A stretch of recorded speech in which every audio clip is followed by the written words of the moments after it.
Welcome to the Peak Performance and Peak Satisfaction podcast with Master Executive Coach Sherry Gregoff. Sherry helps business people perform better, get rewarded handsomely, and actually enjoy their work. After having her own career turnaround, she now helps other high-powered business professionals experience the same. Join the movement to work differently. Welcome to the podcast. It's great to have you here. So often we believe it's the people around us that determine the quality of the relationships that we have in the office and beyond. The one constant in all of our relationships is us. Learn in this episode how to take the lead in our relationships so that we master them all, regardless of the stakeholder or challenges. Before we jump in, I want to shout out one of my clients who had a win in this area. Here's the quote from her. "Our coaching helps me keep my sanity, talk through situations, consider different perspectives, and prepare for the big conversations." Going into most career conversations, this client would feel like she was going into combat. Challenging circumstances made her feel like those who were meant to be her advocates were nothing but. She used her coaching sessions to cool down, consider different perspectives of her stakeholders, strategize her approach to land on the one with the best probability of the outcome that she wanted, and finally, to role-play the difficult conversations to build up her confidence. So often in the workplace, we are simply reacting to what is happening around us and the behaviors, actions, and decisions of other people. It's more effective to take a pause and regroup, to broaden your perspective on the challenging relationship, to forge a plan, prepare for different scenarios before thoughtfully proceeding. This client became a master at doing so, and gracefully navigating the most challenging interpersonal dynamics across all different levels of the organization. Similar victories are shared by all of my clients, and I have experienced it too in my own career turnaround. So let's hop to today's podcast content and get you on your way to experiencing this also.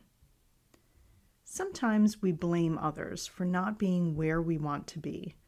We convince ourselves that we are beholden to others' behaviors and yearn to control them. But more of our relationships are under our control and influence than we realize. You may be thinking, "Sure, you don't know my boss, peers, team, or even spouse or relative." I'm telling you right here that I don't need to. I know you are here, ready to elevate your relationships. I am here, ready to share tried and true strategies that work. Let's do this. We walk it out together. I'm here with you. Let's start by reflecting on a colleague or manager who you really connected with, whose partnership you really appreciated. Who were they?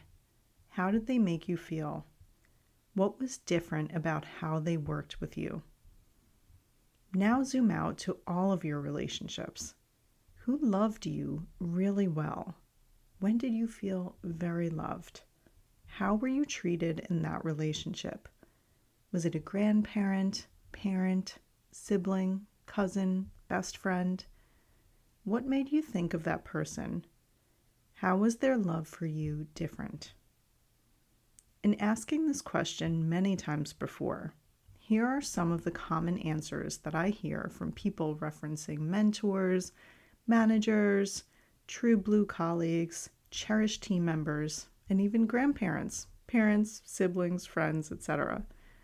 Selfless, not keeping score, not achievement-based, allowed me freedom to be myself. Add to this list with any other attributes that came to mind.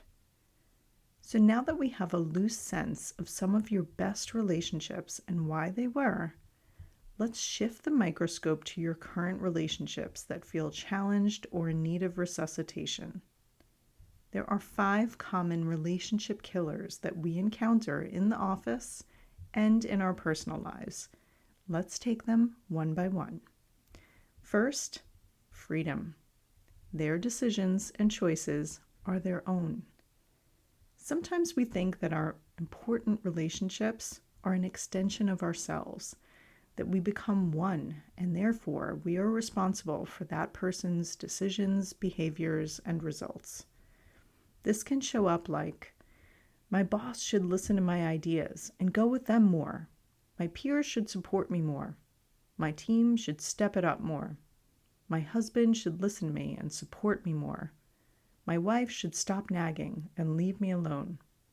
My children should obey my instruction. My friend should be more proactive in keeping in touch. Sound familiar?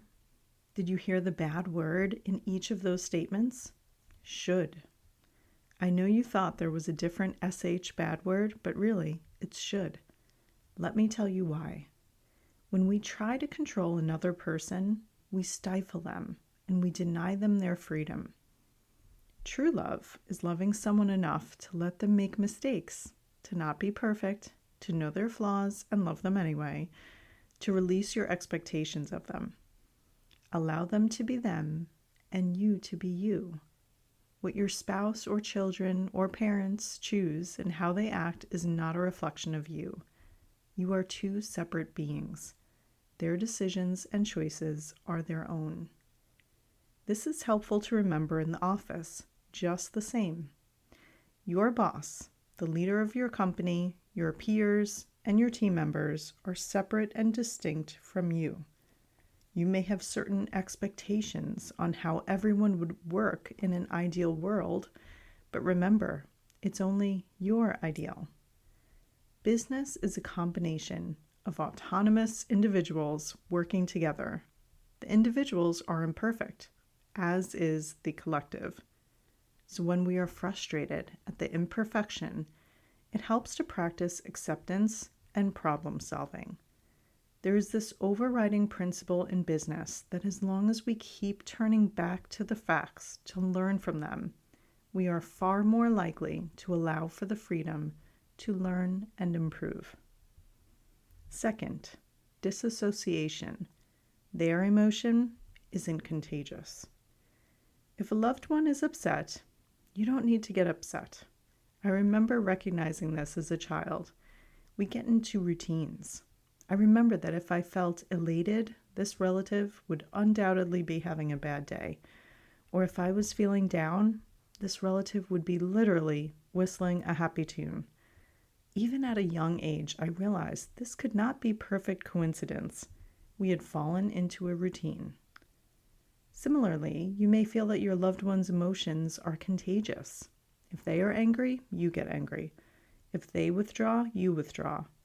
That approach doesn't win in chess, and love is much the same. We can choose whether to absorb the emotion that our loved one is feeling. What is most helpful to the relationship, however, is to keep your wits about you, to be compassionate, but not to get pulled into the emotional whirlwind that they find themselves in. The opposite is also true. If you are furious about some situation in your life, don't invite or expect your loved one to boil over in anger with you. Instead, practice taking a deep breath, broadening your perspective, and searching for the good to come out of the situation. If a loved one just wants a listening ear, you can be one, but you don't have to be a sponge. Here again, this applies to colleagues. Being an ear for someone venting may or may not be constructive. One important distinction is whether we absorb their emotional state or whether we remain fully grounded ourselves to see more clearly. Emotion doesn't have a constructive place in business. So when you see colleagues boiling over or dwelling in negative emotions, avoid picking it up from them. This is an opportune time to lead from a grounded and positive perspective. Third, codependency. They are not my source. If a colleague or loved one hurts your feelings, it isn't game over. We can feel hurt. A sign that you care is that you have experienced some heartache, whether it's in a colleague's opinion of you, or difficult feedback, or disappointment in a missed professional milestone.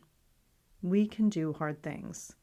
Use those tough feelings to get curious about why you are feeling the hurt and how it could go differently next time.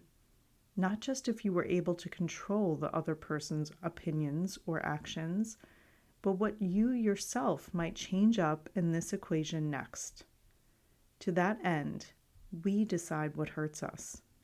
We decide what we allow to offend us. Sometimes I start my day by reminding myself that I will forgive anyone of anything that comes up to offend me during the day. It sets my speedometer at 0 miles per hour, if you will. That level of control over your own emotional state is priceless. Try it. Taking this to the next level, remember that game show where you could call a lifeline if you didn't know the answer? Sometimes we treat our boss or our loved ones like that. Only it's not only when we need to answer a random trivia question, it can turn into being the lifeline for everything. Think about it. If we hang our satisfaction or happiness as an individual on the actions and behaviors of another human being, we are setting ourselves up to feel pretty disappointed. Sometimes, as we develop a bond at work, or even in our effort to get close to a loved one, we can lose ourselves. It is a healthy reminder that a relationship with someone else, or the opinion someone else has of you, is not your source. If all other interests, passions, drive, and satisfaction outside of that relationship is secondary in importance, whether it's a boss, a partner, or children, it is time to reinvest in you and rediscover yourself. The pressure of being someone's source is quite high. Humans, quite simply, weren't meant to bear that responsibility.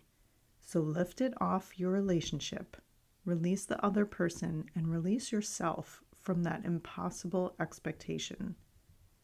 Fourth, self-centeredness.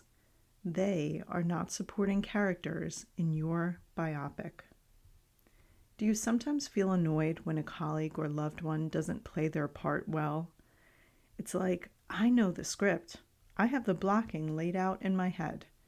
I expect cheery, but not too cheery, witty, but really just wanting to listen to me intently, etc. When we think of others as supporting characters in the biopic of our lives, we are being self-centered. This may sound extreme, but consider whether you have ever said to yourself, well, that's not what I had in mind, or that's not the reaction I was hoping for. Put simply, we are not the star of the show. Our colleagues and loved ones are not extras on the set. Broaden your focus to consider that every person you come in contact with is a star. There is no script. This is improv, people.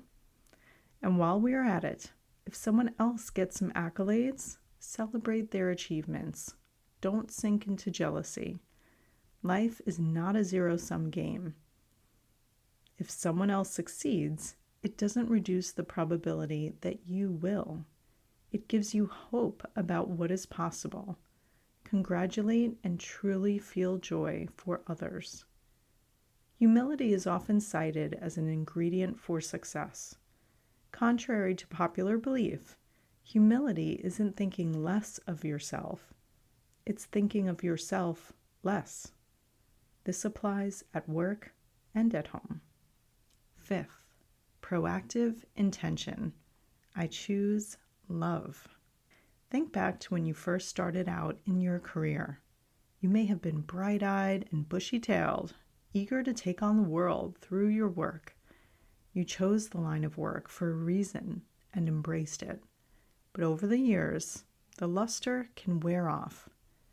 This goes for our relationship with our work, but also with our colleagues. At the start of a relationship with a new boss, peers, or team, everyone puts their best foot forward. There is an optimism and energy. But when things go south in the office, everyone's true colors can come out. And suddenly, maintaining these relationships can feel draining. It's like young love. I often say this aloud when we pass a pair of teenagers holding hands and gazing at each other. Puppy love. Sometimes we see love as butterflies in the stomach. Sometimes we assume love always fades. In a favorite movie of mine, a wife describes love as a good slow burn rather than a flame that can quickly fan out. When done right, it's all of the above. When we overemphasize the flame part, we panic if the flame is small one day. If we overemphasize the slow burn, we forget to fan the fire.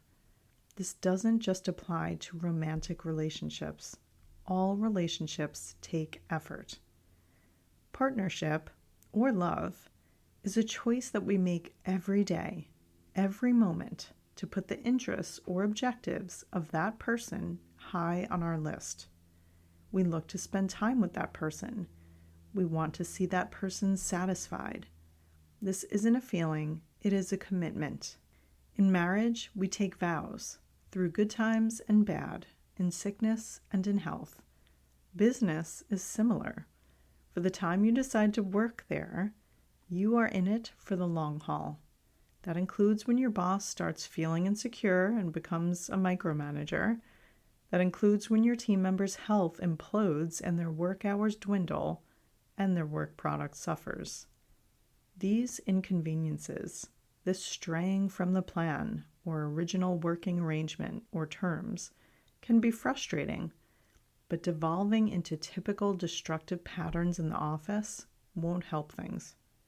Sometimes we mimic relationship routines we may have seen others do, like bickering over trivial matters. Was that amazing coffee shop on 72nd Street or 75th Street?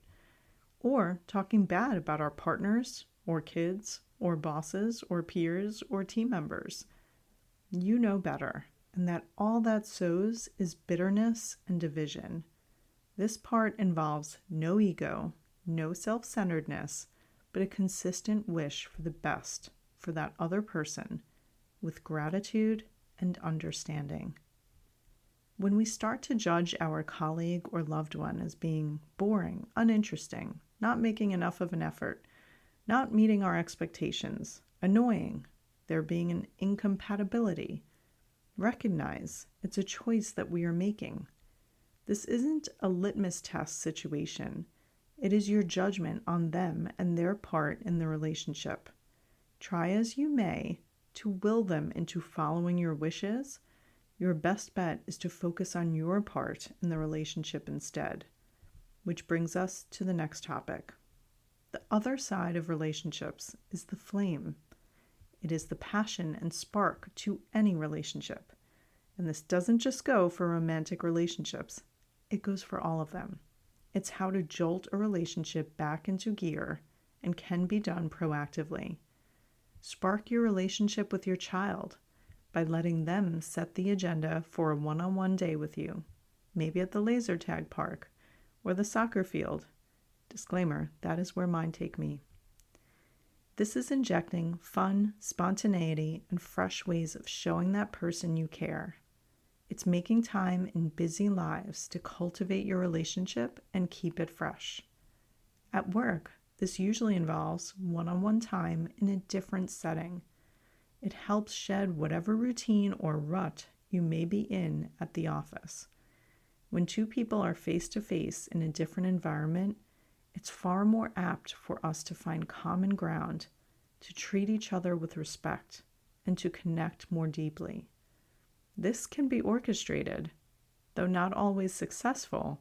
If it's a job you want to stay in, it's always worth this effort to have a heart-to-heart. To recap so far, our 5 relationship killers and reminders to know instead. Number 1, freedom. Their decisions and choices are their own. Number 2, disassociation. Their emotion isn't contagious. Number 3, codependency. They can't offend me and they are not my source. Self-centeredness. Number 4. They are not supporting characters in my biopic. And number 5, proactive intention. I choose to recommit and resuscitate the relationship as needed. This deeper awareness of relationship dynamics can help us cultivate personal and professional relationships effectively. It always starts with what you can do, what is in your control. So far, we focused on our interaction with others. Now let's focus on ourselves. You may think, hold up, I tuned in today to find out how to fix those other people or fix how they treat me. Why are we going to talk about me? You guessed it. If we aren't right ourselves, relationships with others will be more challenging. If we can't figure out how to care for ourselves, we won't be very easy for others to be in a relationship with, and we won't show up our best. Here are 4 self-destructive habits worth shedding, stat. First, self-loathing. Ever tune into the thoughts on repeat in our heads? Confession time. My soundtrack at times has included a whole lot of berating, bullying, and shaming myself. Even if I was working on a new healthy habit, I was brutal towards myself. Did you skip the gym again this morning? You can't stick with anything. You are weak. You don't have any self-discipline. I picture this as our inner drill sergeant. To be our best, we have to give ourselves grace. Do we do things out of love for ourselves or out of hatred and self-loathing? Sometimes these challenging feelings towards ourselves are a product of living out of alignment with our values. That is, living a life or working a job that doesn't match up with what is most important to us. This happens more often than you think, and I myself have definitely been there. Use these opportunities to get curious about where those glimpses of self-hatred are coming from. What is the source? Is it because you haven't been bold enough to do what it is you want, or what you believe is right or important? If so, what needs recalibrating so that you feel authentic and a new sense of integrity? Sometimes words ring in our minds that have been said over us as children, such as, "She is so shy," or "He never helps out." Maybe it was in the home or maybe the office. You aren't a confident speaker. You have sharp elbows with others. Subconsciously, even we might take on the identity of what has been said over us or what we have said to ourselves, even in our minds. One helpful lens for your self-talk is to picture yourself as a child. When the tough talk comes up in your mind, check it. Would I talk to my little girl self that way? Or would I be more patient, loving, forgiving, encouraging, and understanding? When this kind of talk starts, be the cheerleader for yourself, picturing the child version of you if you need to. Go back to that person we identified at the start of this episode who mentored you so well at work or who loved you so well at home. How did they talk to you? Upgrade your inner talk to that instead. Number 2, conditional. I have heard many people say once they reach a certain weight, get the promotion, or get married, then they will love themselves. Then they will be enough. This is when you may see that mission take over as a person's sole purpose in life. Their job becomes their source, and they dedicate all their energy and time to it, or their fitness taken to an extreme, or their perceived level of success as a parent. The importance of that condition supersedes all else, and the chase becomes the norm. This chase can often feel like a hamster wheel. I have also heard grand general prescriptions offered, such as, you just need more confidence, more self-esteem, more faith, more fill in the blank to be content with yourself and where you are in your career and life. In our world of likes on social media, there are easy ways to quantify and compare how liked we think we are, and a plethora of filters for us to hide behind. So yes, we hear lots of conditions and deficiencies related to your belief in yourself and your level of contentment. This becomes the inner critic in our mind. What is the antidote? Recognizing that we are each one of a kind, unique originals, not something to be fixed or made to look and act like everyone else. We don't have to have the Photoshop body, filtered face, big bank account, big title, with status, fame, and celebrity like we are often made to believe. What if you were perfectly designed? Not perfect, but perfectly designed. What if your life, up until now, shaped you to be the best you possible right now? What if there was no limit on what happens next? It can introduce a level of permission to accept yourself and where you are right now. This acceptance and contentment with now is what counterintuitively opens the door for you to keep progressing and growing.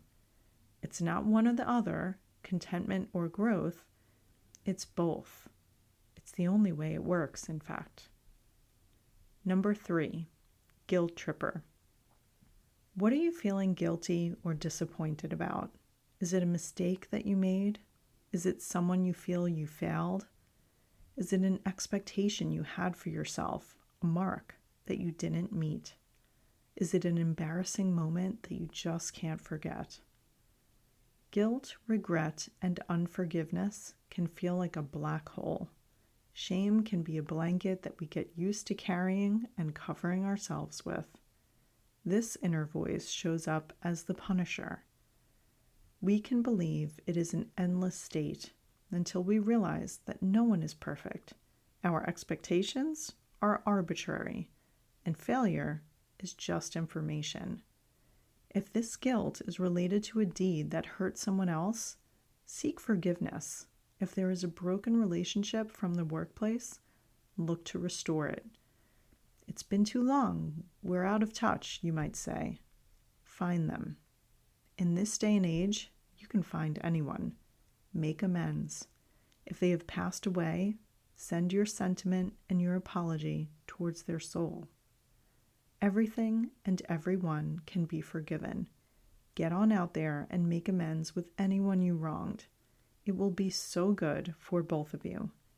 You might surprise yourself with how easy it is to close that door to a long-standing heartache. You might be delighted with the inner peace that it brings. Even if not, you will take some comfort that you did your best to make it right. There is a level of karma, and what goes around comes around on this front. I do think a part of our energy is allocated to these unresolved conflicts, however subconscious.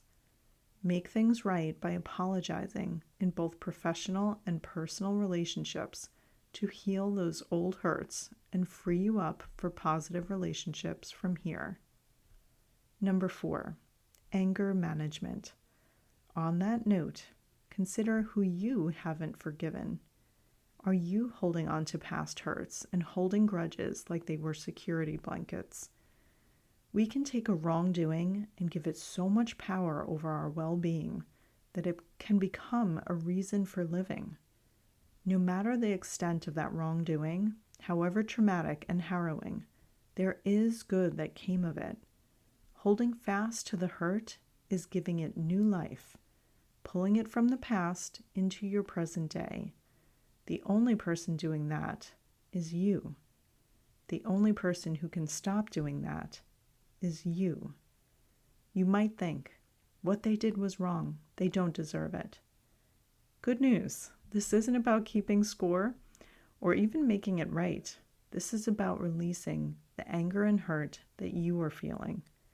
This is about quieting the inner voice that is the scorekeeper, insisting you hang on to that wrong and fuel your anger towards the person.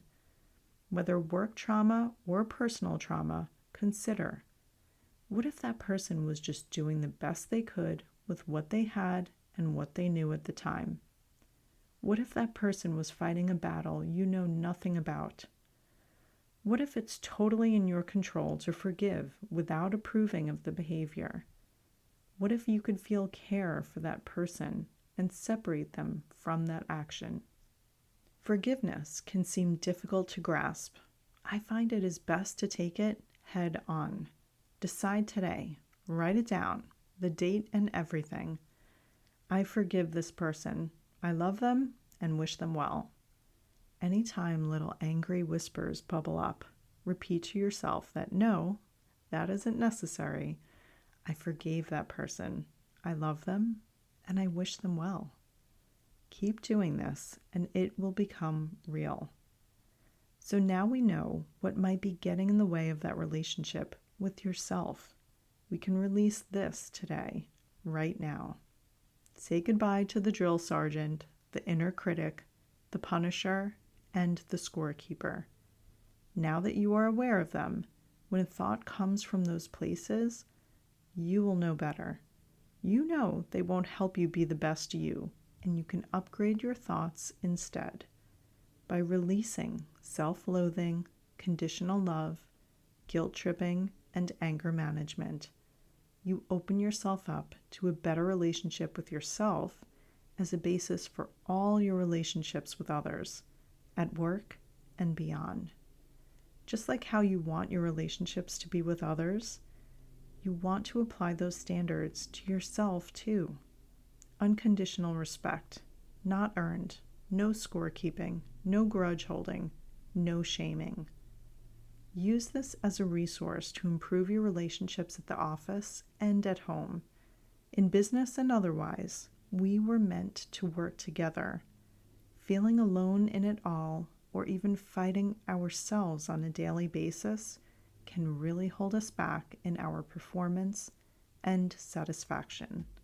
Until next time.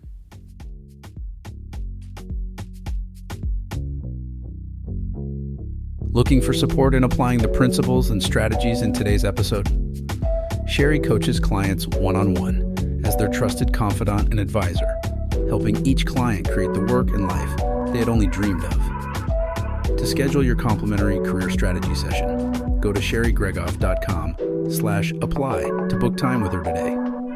It's one simple step that can change everything.